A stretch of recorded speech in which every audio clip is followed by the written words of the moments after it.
awesome. Did you hear the difference? The broken tone and vibration versus the solid, the ferrous versus the non-ferrous. Finally, we have a pinpointer that can ID ferrous versus non-ferrous. It's a new Profine 35 by Minelab. Just got this in the mail today. Wanted to show you guys really quickly before I run out the door. Ferrous tone ID, 2 different responses help you identify ferrous junk from non-ferrous treasure. Has adjustable sensitivity. It's waterproof up to 10 feet, 3 meters. Tie-Viz, obviously, audio and vibration, holster and lanyard with a battery included, $129 USD. This is going to be hard to beat, you guys. I've been wanting a new pinpointer with this capability for a long time. I'm going to have to go out into the field and do a little bit more testing with this. I had a chance really quickly at Detektable to use it, and I was super impressed with it. It was kind of overshadowed by the Equinox at Detektable. But anyway, I just wanted to throw this out here really quickly for you guys to see this, and a more in-depth review will be on the way. See ya. What's up, guys? It's been a couple weeks now since I first got a hold of the Profine 35 pinpointer by Minelab, and I've had a couple weeks to test it out. I've got to say, I'm very, very impressed with its ability to discriminate between ferrous and non-ferrous targets. This comes in really handy, especially if you're in an iron-laden site and you're coin hunting, because how many times have you gotten inside of that hole and you start probing around and you pull out a nail, and then you stand back up and you get your machine out, and then you hit it and you hear a high tone in there still, so you get back down and you pull out another nail and then you stand back up, and this process goes on forever. This takes a lot of that up and down sequence out of the picture, so you can just stay down and listen for that non-ferrous target, pull your coin out, get up, rescan the hole, because that's what we do. It's good practice to do that, and move on. It saves you a lot of time. I'm especially digging that this is fully submersible, and I know a lot of people have talked about, its abilities for hunting in underwater situations and coin hunting, but no one has talked about its potential for prospecting yet.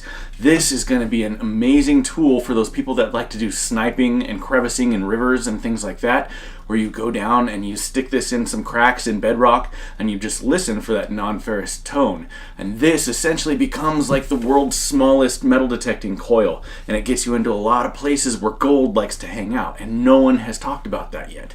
So we're going to test it on some gold here today as well, so we can kind of get an idea about how sensitive this would be for gold prospecting applications.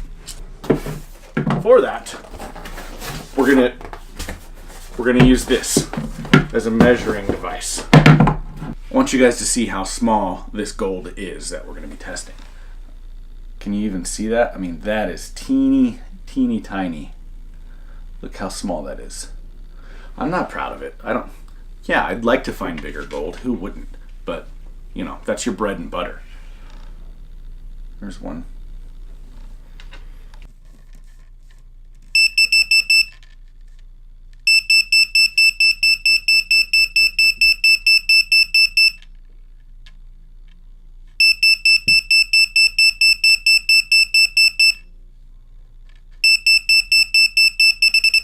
As you can see with the sub-gram gold nugget, you've got to be about a 1/4 inch or less away before the pinpointer will start detecting it.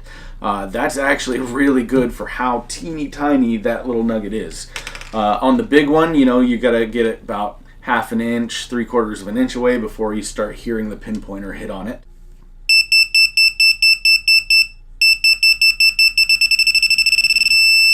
And just for kicks, throw in the silver quarter test there, and I would say the test that I found to be most interesting was how good this can ID iron within about an inch.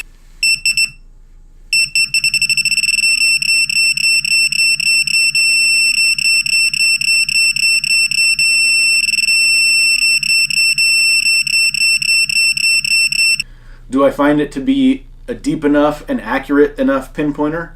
Absolutely. I always think it's funny when people say, well, how deep does the pinpointer go? Well, actually, you don't want a pinpointer to go deep, because that kind of makes it not able to pinpoint, especially if there's other stuff around the target that you're after.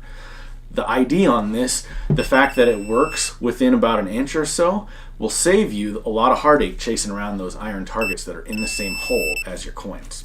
Thanks for watching. Please don't forget to check the description for the in-depth write-up on Minelab's Treasure Talk blog site. There's a couple other Minelab ambassadors that did excellent write-ups on this already. I highly recommend you check those out. See you next time.